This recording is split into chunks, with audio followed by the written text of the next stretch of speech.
हाँ तो बच्चों, भौतिक विज्ञान कक्षा 12 की नेक्स्ट वीडियो में आज हम सब लोग जो पिछले वीडियो में पढ़ चुके हैं कि संपर्क विधि द्वारा कैसे वस्तु को आवेशित किया जा सकता है, जो कि आवेशन की एक घटना होती है, उसके स्टेटमेंट देख लेते हैं और फिर हम कूलाम के नियम के बारे में जानेंगे। ठीक है, तो आप सभी बच्चों का हमारे अपने YouTube चैनल आदर्श डिजिटल क्लासेस में स्वागत है। अगर वीडियो में नए आए हो तो वीडियो को लाइक और चैनल को सब्सक्राइब जरूर कीजिएगा। चलिए हम शुरू करते हैं। वैद्युत आवेश व वैद्युत छेद का भाग नंबर 3 है। अगर पहले के वीडियो आप लोग नहीं देखे हैं तो उन्हें जरूर से जरूर देखिएगा। तो सबसे जो स्टेटमेंट है चालन द्वारा आवेशन की, वो क्या है?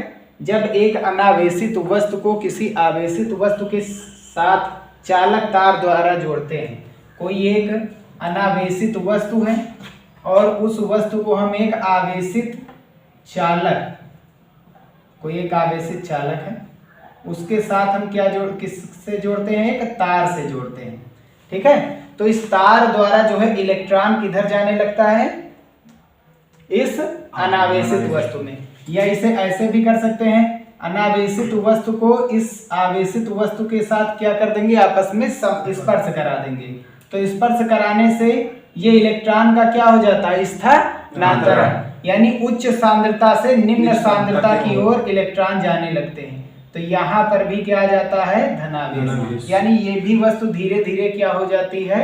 आवेशित हो जाती है। ठीक है जी। तो आवेशित वस्तु से अनावेशित वस्तु में इलेक्ट्रॉन का क्या हो जाता है? स्थानांतरण। और यह विधि चालन द्वारा आवेशन कहलाती है।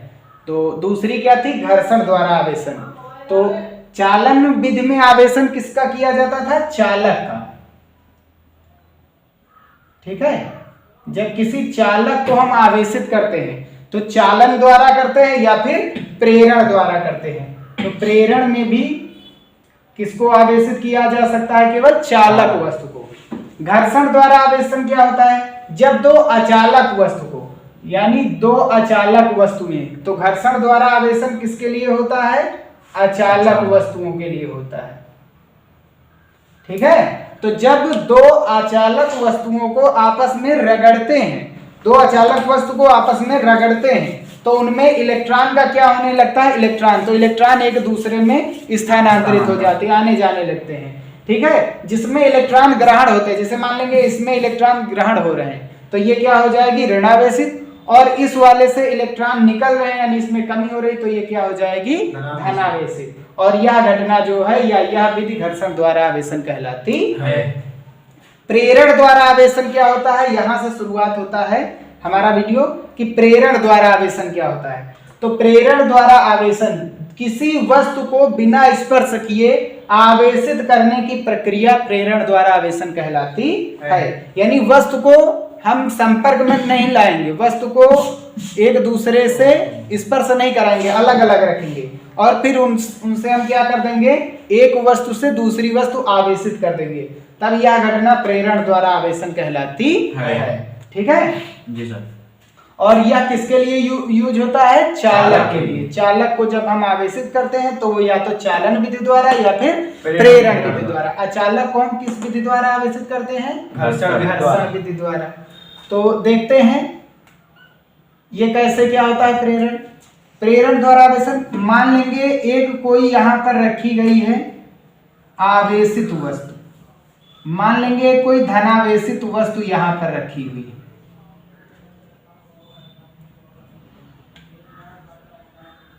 ठीक है, अब इस आवेशित वस्तु, यहां पर लिख देंगे आवेशित,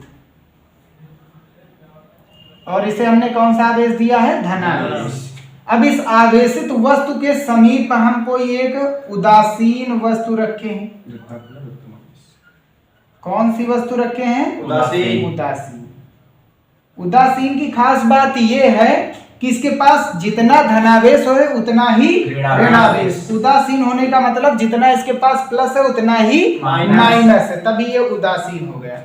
ठीक है, तो उदासीन वस्तु है और ये कौन सी वस्तु है? आवेशित वस्तु। तो आवेशित वस्तु के समीप हम एक उदासीन वस्तु रखेंगे। तो आवेशित वस्तु के पास कौन सा आवेश है? धनावेश। तो और उदासीन के पास क्या है, धनावेश और ऋणावेश दोनों होते हैं। ठीक है जी, धनावेश ऋणावेश दोनों होते हैं। तो ये क्या करेगा, ये इसका धनावेश इसके धनावेश को क्या कर लेगा, प्रतिकर्षित कर देगा। इसका धनावेश इसके धनावेश को प्रतिकर्षित करेगा। धनावेश धनावेश एक दूसरे को क्या करते हैं, प्रतिकर्षित, और ऋणावेश ऋणावेश एक दूसरे को क्या करते हैं, प्रतिकर्षित। और एक धनावेश दूसरा हम ऋणावेश लेंगे तो एक दूसरे को क्या करेंगे, आकर्षित। ये एक दूसरे को करेंगे आकर्षित। ठीक है, ये एक दूसरे को प्रतिकर्षित करते हैं। समान आवेश सजातीय आवेश प्रतिकर्षण और विजातीय आवेश कौन सा लगाते हैं, बल आकर्षण। तो इसका प्लस इसके प्लस को क्या करेगा, ढकेलेगा, यानी कि दूर ढकेलने का मतलब प्रतिकर्षित करेगा। तो इसका जितना धनावेश है वो इधर आकर के एक जगह इकट्ठा हो जाएगा, और इसका जितना भी ऋणावेश है तो इस वाले धनावेश के कारण इसका ऋणावेश किधर आ जाएगा, सामने की ओर। ठीक है, तो इसे हम अंदर ही कर लेते हैं, कोई बाहर नहीं रखते हैं, ऐसे अंदर कर। तो ये घटना होने लगती है। तो इसका प्लस इसके प्लस को दूर ढकेलेगा, प्रतिकर्षण बल लगाएगा, और इसके माइनस पर आकर्षण बल लगाएगा। तो ये आगे इकट्ठा हो जाएगा और ये कहां चला जाएगा, पीछे। तो ये होता है। अब इसके बाद हम क्या करते हैं, जैसे ही इसे हम एक पृथ्वी द्वारा जोड़ते हैं, तो पृथ्वी में आवेश की धारिता कितनी होती है, अनंत। पृथ्वी में आवेश की मात्रा कितनी होती है, अनंत। तो पृथ्वी से क्या आने लगते हैं, इलेक्ट्रॉन। पृथ्वी से इलेक्ट्रॉन आकर के, क्योंकि धनावेश गति तो कर नहीं सकते हैं, धनावेश तो रुके ही रहेंगे। तो इस धनावेश को हटाने के लिए क्या करते हैं, यहां से इसका संपर्क हम एक पृथ्वी से करते हैं, और पृथ्वी से एक ऋणावेश आकर के इसके धनावेश को क्या कर देता है, उदासीन कर देता है। यहां पर जैसे ही ऋणावेश आएगा इसका धनावेश क्या हो जाएगा, उदासीन, यानी समाप्त हो जाएगा। और इस वस्तु पर केवल और केवल कौन सा आवेश बचेगा, इस वस्तु के पर केवल और केवल माइनस का आवेश बचेगा। ठीक है, तो ये होता है प्रेरण की घटना। प्रेरण की घटना में क्या होता है, एक आवेशित वस्तु के समीप हम उदासीन वस्तु जब लेकर के आते हैं, या एक उदासीन वस्तु के पास हम एक आवेशित वस्तु लाते हैं, तो एक उदासीन वस्तु को हम स्टैंड पर रख देंगे और उसके समीप एक आवेशित वस्तु लाएंगे। तो वो आवेशित वस्तु जिसके ऊपर स्वयं कौन सा आवेश है, इस समय धनावेश, वो इस उदासीन वस्तु के धनावेश को प्रतिकर्षित कर देगा और ऋणावेश को आकर्षित। जैसे ही इसका संबंध उदासीन वस्तु या उदासीन प्लेट का संबंध हम पृथ्वी से करेंगे, तो पृथ्वी से इलेक्ट्रॉन निकल करके इसके धनावेश को उदासीन कर देते हैं। अब बचा क्या इसके पास, केवल ऋणावेश। तो जब भी एक आवेशित या उदासीन वस्तु, या मान लेंगे जब एक आवेशित वस्तु के समीप दूसरी उदासीन वस्तु लेकर के आते हैं, तो एक आवेशित वस्तु है, वो कौन सी आवेशित वस्तु है, धनावेश। उसके पास जब हम एक उदासीन वस्तु लेकर के आते हैं, ठीक है, आवेशित वस्तु के समीप हम कौन सी वस्तु लेकर के आते हैं, उदासीन या अनावेशित कह सकते हो। तो वो आवेशित वस्तु इस उदासीन वस्तु पर अपने विपरीत आवेश उत्पन्न कर देता है। प्रेरण का मतलब जब एक आवेशित वस्तु को उदासीन वस्तु या अनावेशित वस्तु के समीप लाते हैं, तो उदासीन वस्तु पर आवेशित वस्तु के विपरीत आवेश आ जाता है, और यह घटना कौन सी कहलाती है, प्रेरण द्वारा आवेशन कहलाती है। इसमें स्पर्श नहीं कराया जाता, केवल दूर ला करके रख दिया गया है, उसके कारण इस पर क्या आ रहा है, ऋणावेश, विपरीत आवेश आ रहा है। तो इसमें कौन सा आवेश आता है, विपरीत आवेश। जैसे घर्षण में कौन सा आवेश आते हैं वस्तुओं में, विपरीत आवेश, एक धनावेश दूसरी ऋणावेश। वैसे प्रेरण में भी वस्तुओं में कौन से आवेश आते हैं, विपरीत। अगर हम ऋणावेशित वस्तु, कोई ऋणावेशित वस्तु के समीप उदासीन वस्तु लेकर के जाएंगे, तो ऋणावेशित वस्तु इस पर कौन धनावेश उत्पन्न कर देती है। ठीक है, तो जब भी एक आवेशित वस्तु को किसी उदासीन वस्तु के समीप लेकर के आया जाता है, तो वह आवेशित वस्तु उदासीन वस्तु पर अपने विपरीत आवेश उत्पन्न कर देता है, और यह घटना प्रेरण द्वारा आवेशन कहलाती है। तो ये थे आवेशन और आवेशन के प्रकार। अब हम देखते हैं कूलाम के नियम। कूलाम का नियम। तो कूलाम का नियम क्या होता है? तो कूलाम सबसे पहले देखते हैं कौन थे। कूलाम एक वैज्ञानिक थे और आवेश का मात्रक भी हम सब लोग क्या पढ़े हैं? कूलाम। तो आवेश यानी कूलाम जो है वो किसका मात्रक होता है? आवेश का। तो यानी इसका जो नियम होगा वो भी किस पर आधारित होगा? आवेश पर। तो कूलाम का नियम होता क्या है? इन्होंने ये बताया जब भी कोई एक धनावेश और जब एक कोई ऋणावेश एक दूसरे के पास रखे जाते हैं तो उनमें कौन सा बल लगता है? आकर्षण। अब जब समान आवेश के दो बल एक दूसरे के पास रखे जाते हैं तो उनमें कौन सा बल लगता है? चाहे वो प्लस के हो चाहे वो माइनस के हो। लेकिन उस बल का मान कितना होगा, उस बल के मान को किसने बताया? कूलाम का नियम। तो कूलाम ने अपने नियम में यह बताया कि आवेशों के मध्य जो आकर्षण और प्रतिकर्षण बल लगता है उसका मान कितना होता है और वह किस पर निर्भर करता है। तो कूलाम का नियम क्या होता है, कूलाम बल क्या होता है, वैद्युत बल क्या होता है वो भी जानेंगे। तो कूलाम का नियम देखते हैं। इस नियमानुसार दो स्थिर बिंदु आवेश, दो कोई बिंदु है, मान लेंगे वो बिंदु कौन कौन से हैं? एक बिंदु है A और जो दूसरा बिंदु है वो क्या है? B। चलिए नीचे ही देख लेते हैं। दो बिंदु दिए गए हैं, एक बिंदु मान लेंगे A है और जो दूसरा बिंदु है वो क्या मान लेंगे? B। अब स्थिर है इसका मतलब ये बिंदु चल नहीं रहे, ये वही जगह पर रखे हुए हैं। तो दो स्थिर बिंदु आवेश यानी एक आवेश यहाँ पर रखे गए हैं।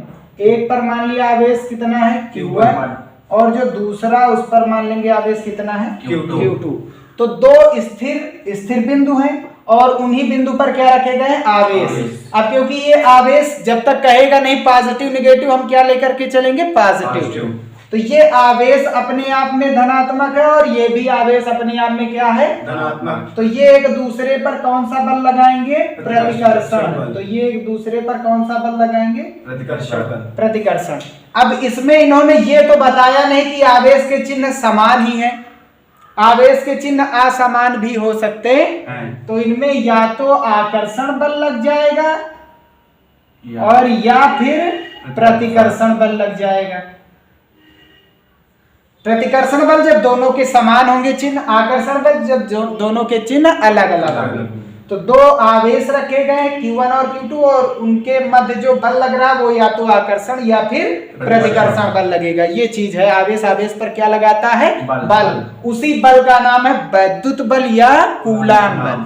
तो वैद्युत बल तथा कूलाम, वैद्युत बल या कूलाम बल किसे कहते हैं? तो किन्हीं दो आवेशों के मध्य या आवेश आवेश के मध्य लगने वाले बल को ही वैद्युत बल या कूलाम बल कहते हैं। तो दो स्थिर बिंदु आवेशों के मध्य लगने वाला बल, मान लेंगे वो बल क्या है? F।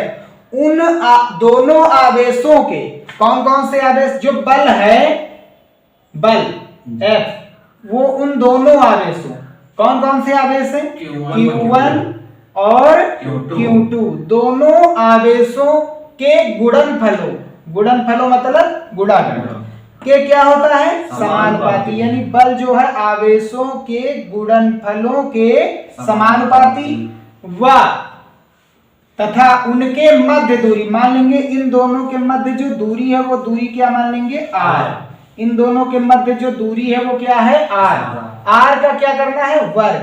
तो तथा जो बल है वो इन दोनों के मध्य दूरी r के वर्ग, r का वर्ग, और इसके क्या होता है? व्युत्क्रमानुपाती। तो r स्क्वायर का व्युत्क्रमानुपाती कितना होता है? 1/r²। तो 1/r²। ठीक है। जब इन दोनों को एक साथ लेकर के आएंगे तब हम कह सकते हैं जो बल है वो आवेश के गुणनफल के समानुपाती और दूरी के वर्ग के व्युत्क्रमानुपाती होता है। जो ऊपर है वो ऊपर रखेंगे और जो नीचे है उसे नीचे रखेंगे। अब समानुपाती का चिन्ह हटाएंगे तो एक क्या जुड़ जाएगा? नियतांक। उस नियतांक का नाम है स्मॉल k और इनटू में Q1 Q2 अपान में r²। इतना बल लगता है। तो दो आवेश एक दूसरे पर कितना बल लगाते हैं? K इंटू Q1 Q2 अपान r²। ठीक है। तो जब भी दो आवेश एक दूसरे के पास रखे जाएंगे कौन कौन से Q1 और Q2 कितनी दूरी पर, R दूरी पर। तो यहाँ पर जो बल लगेगा, चाहे वो आकर्षण बल लग रहा हो चाहे वो प्रतिकर्षण, जितना ये वाला Q1 Q2 को ढकेलेगा, इधर प्रतिकर्षित करेगा, उतना ही Q2 Q1 को प्रतिकर्षित करेगा। दोनों पर बल के मान क्या होंगे, समान, लेकिन उनकी दिशा विपरीत रहती है। ठीक है, जहां K क्या है, कांस्टेंट, जहां K बराबर नियतांक।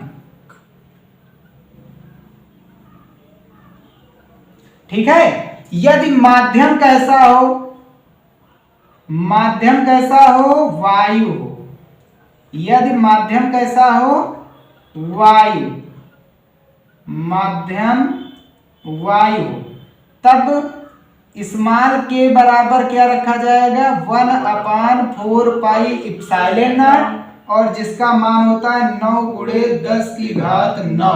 और के का मान मात्रक निकालेंगे तो के का मात्रक देखो, के को एक तरफ बाकी सबको एक तरफ, तो एफ ऊपर है, आर स्क्वायर नीचे, बराबर के उस पार जाएगा तो ऊपर हो जाएगा, तो एफ आर स्क्वायर, और Q1 Q2 कहाँ आ जाएगा, नीचे। ठीक है, तो एफ यानी बल, बल का मात्रक क्या होता है, न्यूटन, आर क्या है, दूरी, दूरी का मात्रक मीटर, स्क्वायर लगा तो स्क्वायर, बटा आवेश का मात्रक कूलम, अगला वाले आवेश का मात्रक कूलम, तो कूलम स्क्वायर, ये हो जाएगा के का मात्रक। तो यदि निर्वात या वायु माध्यम हो तब F का मान क्या हो जाएगा, 1/4 पाई इप्सिलॉन नॉट, और इनटू में Q1 Q2 अपान R स्क्वायर, ये बन जाएगा सूत्र। न्यूमेरिकल्स में क्या यूज करेंगे, F बराबर 9 गुणे 10 की घात 9 इंटू Q1 Q2 अपान R स्क्वायर, ये न्यूमेरिकल्स में यूज करेंगे हम। इतना क्लियर है जी। यदि माध्यम बदल जाए, यदि माध्यम बदल जाए तब क्या होगा देखते हैं। तो यदि माध्यम कोई दूसरा हो,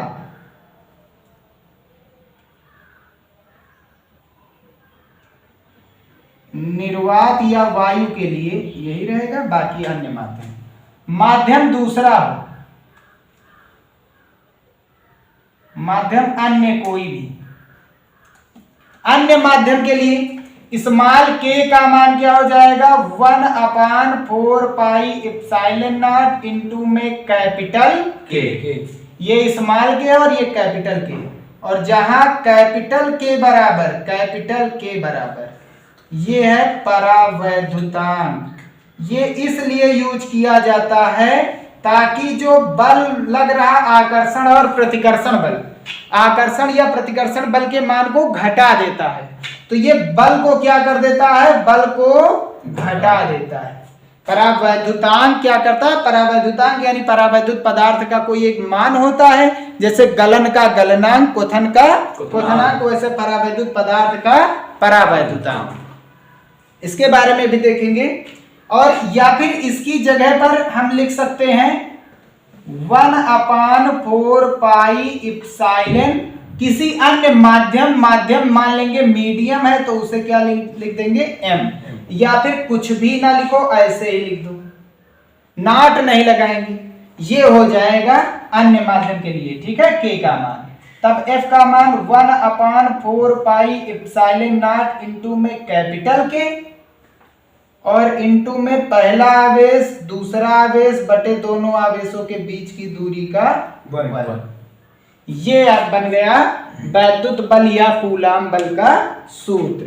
अब इप्सिलॉन नॉट क्या होते हैं, के क्या होते हैं, इनको हम आगे देखते हैं। ठीक है, तो लिख लीजिएगा इतना।